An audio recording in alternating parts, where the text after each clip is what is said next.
Book 26, Tramway Engines. Dear friends, Thomas has been pestering me to write about his branch line. After all, he said, we are the importantest part of the whole railway. What can I write about? I asked. Oh, lots of things. Percy's woolly bear, Toby's tightrope, and your ghost, I added. Don't put that silly story in, said Thomas crossly.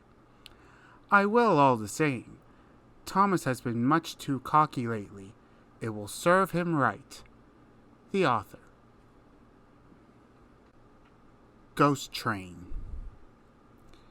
And every year on the date of the accident, it runs again, plunging into the gap, shrieking like a lost soul. Percy, what are you talking about? The ghost train. Driver saw it last night. Where? Asked Thomas and Toby together. He didn't say, but it must have been on our line. He says ghost trains run as a warning to others. Ooh! He went on. It makes my wheels wobble to think of it. Pooh! Said Thomas. You're just a silly little engine, Percy. I'm not scared. Thomas didn't believe in your ghost, said Percy next morning. His driver laughed. Neither do I. It was a pretend ghost on television. Percy was disappointed, but he was too busy all day with his stone trucks to think about ghosts. That evening he came back light engine from the harbor. He liked running at night. He coasted along without effort, the rails humming cheerfully under his wheels and signal lights changing to green at his approach. He always knew just where he was, even in the dark. Crow's Farm Crossing, he chuntered happily. We shan't be long now. Sam had forgotten that Mr. Crow wanted a load of lime taken to 40-acre field. When he remembered, it was nearly dark. He drove in a hurry, bumped over the crossing, and sank his cart's front wheels in mud at the field gate. The horse tried hard, but couldn't move it. The cart's tail still fouled the railway. Sam gave it up. He unharnessed the horse and rode back to the farm for help. There's still time, he told himself. The next train isn't due for an hour. But he reckoned without Percy. Percy broke the cart to smithereens, and lime flew everywhere. They found no one at the crossing, so went on to the nearest signal box. Hello, said the signalman. What have you done to Percy? He's white all over. Percy's driver explained. I'll see to it, said the signalman, but you'd better clean Percy, or people will think he's a ghost. Percy chuckled. Do let's pretend I'm a ghost and scare Thomas. That'll teach him to say I'm a silly little engine. On their way they met Toby, who promised to help. Thomas was being oiled up for his evening train when Toby hurried in saying, Percy's had an accident. Poor engine, said Thomas. Botheration! That means I'll be late. They've cleared the line for you, Toby went on, but there's something worse. Out with it, Toby, Thomas interrupted. I can't wait till evening. I've just seen something, said Toby in a shaky voice. It looked like Percy's ghost. It said it was coming here to warn us. Poof! Who cares? Don't be frightened, Toby. I'll take care of you. Percy approached the shed quietly and glided through it. Peep, peep, peep, peep, peep, peep, he shrieked. As it had been arranged, Toby's driver and fireman quickly shut the doors. Let me in! Let me in! Said Percy in a spooky voice. No, no, answered Toby. Not by the smoke of my chimney, chim, chim. I'll chuff and I'll puff and I'll break your door in. Oh dear, exclaimed Thomas. It's getting late. I'd no idea. I must find Annie and Clarabelle. He hurried out the other way. Percy was none the worse for his adventure. He was soon cleaned, but Thomas never returned. Next morning, Toby asked him where he'd been. Well, said Thomas, I knew you'd be sad about Percy, and, I didn't like to, intrude. I slept in the goods shed, and... Oh! He went on hurriedly. Sorry, can't stop. Got to see a coach about a train. And he shot off like a jackrabbit. Percy rolled up alongside. Well, well, well, he exclaimed. What do you know about that? Anyone would think, chuckled Toby, that our Thomas had just seen a ghost. Woolly Bear. Gangers had been cutting the line-side grass and caulking it. The fat controller sells the hay to hill farmers who want winter feed for their stock. At this time of year, when Percy comes back from the harbor, he stops where they have been cutting. The men load up his empty wagons, and he pulls them to Farquhar. Toby then takes them to the hills. The farmers collect the hay from Toby's top station. When in the wagons, the hay is covered to prevent it blowing about, but on the line side, it is stacked in the open air to dry.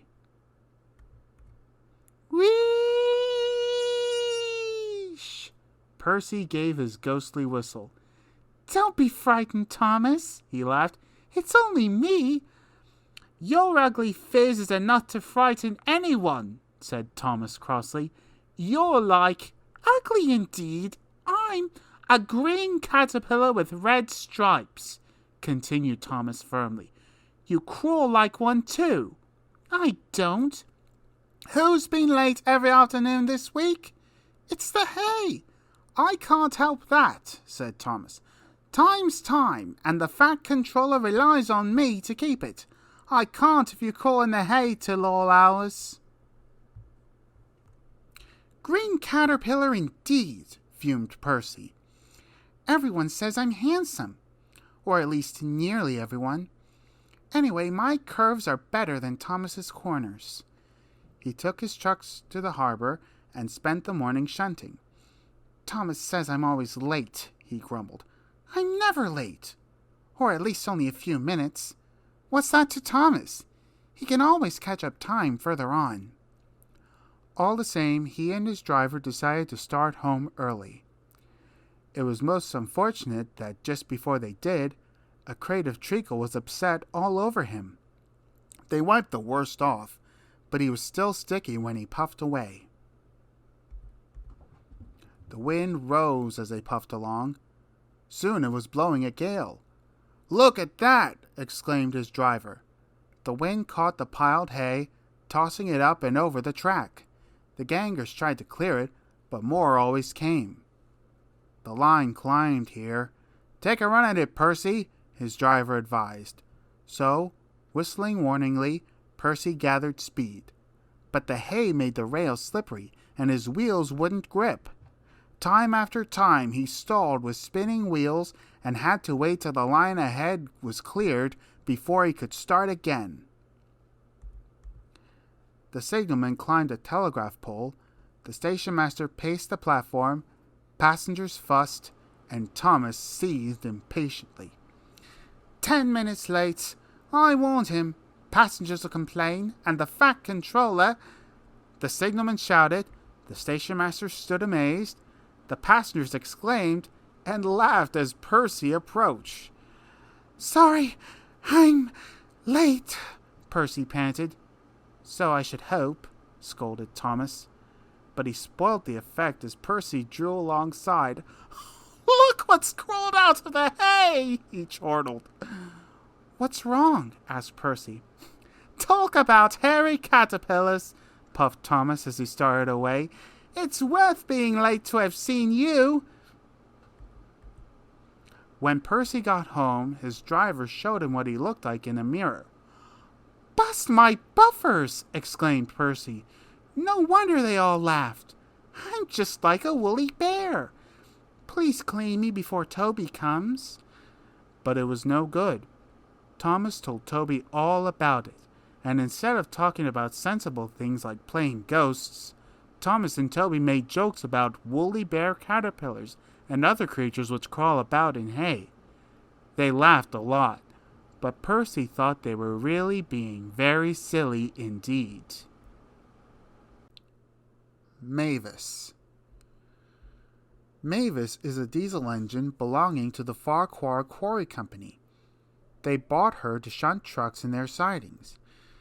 She is black and has 6 wheels. These, like Toby's, are hidden by side plates. Mavis is young and full of her own ideas. She is sure they are better than anybody else's. She loves rearranging things and put Toby's trucks in different places every day. This made Toby cross. "Trucks," he grumbled, "should be where you want them, when you want them." "Fudge!" said Mavis, and flounced away. At last, Toby lost patience. "I can't waste time playing hunt the trucks with you," he snapped. "Take 'em yourself." Mavis was delighted. Taking trucks made her feel important. At Farquhar, she met Daisy. "Toby's an old fusspot," she complained. Daisy liked Toby, but was glad of a diesel to talk to. "Steam engines," she said, "have their uses, but they don't understand. Toby says only steam engines can manage trucks properly." "What rubbish," put in Daisy, who knew nothing about trucks. "Depend upon it, my dear, anything steam engines can do, we diesels can do better." Toby's line crosses the main road behind Farquhar Station, and for a short way follows a farm lane. The rails here are buried in earth and ashes almost to their tops. In wet weather, animals, carts, and tractors make the lane muddy and slippery. Frost made the mud rock hard.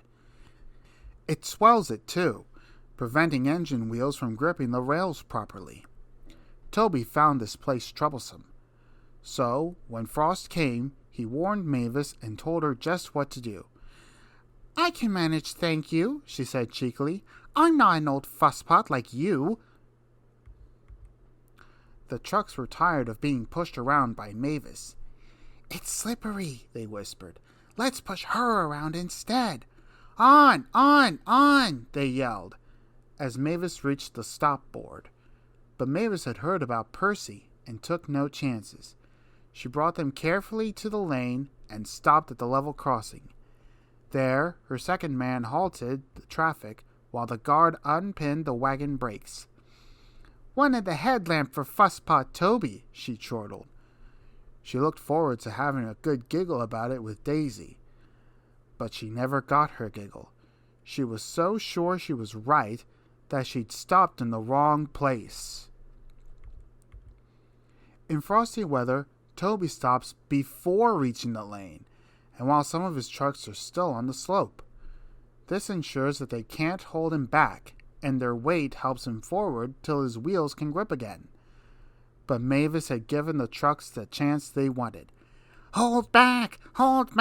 They giggled. "Grrr up!" ordered Mavis. The trucks just laughed, and her wheels spun helplessly. She tried backing, but the same thing happened. They sanded the rails and tried to dig away the frozen mud, but only broke the spade. Cars and lorries tooted impatiently. "Grrr!" wailed Mavis in helpless fury. "I warned her," fumed Toby. "I told her just where to stop. 'I can manage,' she said, and called me an old fusspot." "She's young yet," soothed his driver, "and she can manage her trucks herself." "They're your trucks, really," his driver pointed out. "Mavis isn't supposed to come down here. If the Fat Controller—" "You wouldn't tell, would you?" "Of course not." "Well, then—" "But," his driver went on, "if we don't help clear the line, he'll soon know all about it, and so shall we." Yes," said Toby thoughtfully. An angry farmer was telling Mavis just what she could do with her train. Toby buffered up. Having trouble, Mavis? I am surprised. Gosh, said Mavis. With much puffing and wheel slip, Toby pushed the trucks back. Mavis hardly helped at all. The hard work made Toby's fire burn fiercely. He then reversed, stopping at intervals while his firemen spread hot cinders to melt the frozen mud. Goodbye, he called as he reached the crossing. You'll manage now, I expect. Mavis didn't answer. She took the trucks to the sheds and scuttled home as quickly as she could. Toby's tightrope. The manager spoke to Mavis severely. You are a very naughty engine. You have no business to go jauntering down Toby's line instead of doing your work up here. It's that Toby, protested Mavis. He's a fusspot. Toby has forgotten more about trucks than you will ever know. You will put the trucks where he wants them and nowhere else. But there are no buts, said the manager sternly. You will do as you are told, or else. Mavis stayed good for several days. Mavis soon got tired of being good. Why shouldn't I go on Toby's line? She grumbled. She started making plans. At the top station, the siding arrangements were awkward. To put the trucks where Toby wanted them, Mavis had to go backwards and forwards, taking a few at a time. If, she suggested to her driver, we use the teeniest bit of Toby's line, we could save all this bother. Her driver, unsuspicious, spoke to the manager, who allowed them to go as far as the first level crossing. Mavis chuckled, but she kept it to herself. Frost hindered work in the quarry, but a thaw made them busy again. More trucks than ever were needed. Some trains were so long that Mavis had to go beyond the level crossing. This gave her ideas, and a chance to go further down the line without it seeming her fault. Can you keep a secret? She asked the trucks. Yes, yes, yes, they chattered. Will you bump me at the level crossing and tell no one I asked you? The trucks were delighted and promised. It was unfortunate that Toby should have arrived while Mavis was elsewhere, and decided to shunt them himself.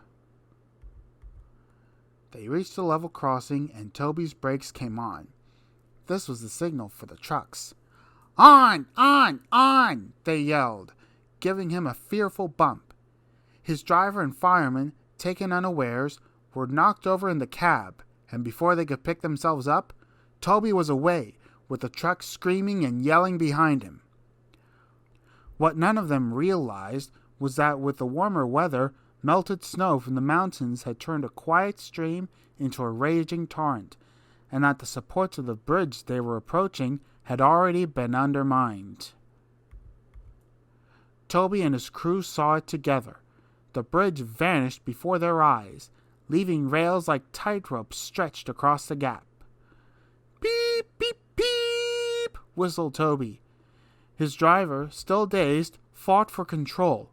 Shut regulator, reverser hard over, full steam against the trucks. Hold 'em, boy, hold 'em. It's up to you. Nearer and nearer they came. Toby whistled despairingly. Though their speed was reduced, braking was still risky, but it was all or nothing now. The driver braked hard.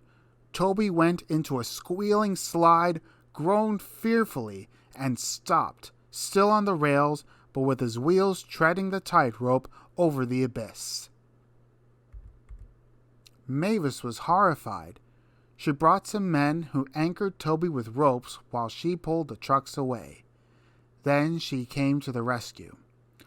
Hold on, Toby, she tooted. I'm coming.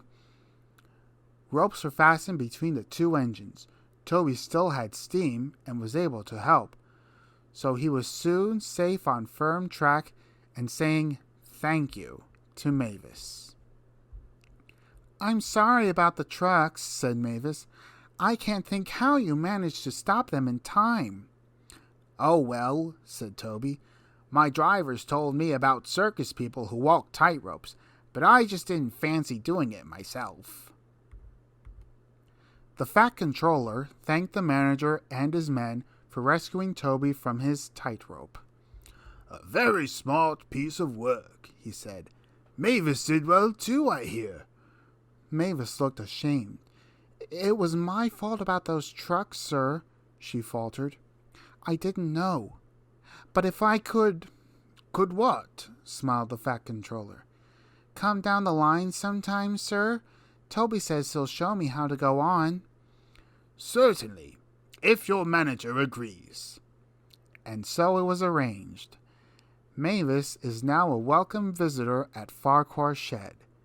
She is still young and still makes mistakes, but she is never too proud to ask Toby, and Toby always helps her to put things right.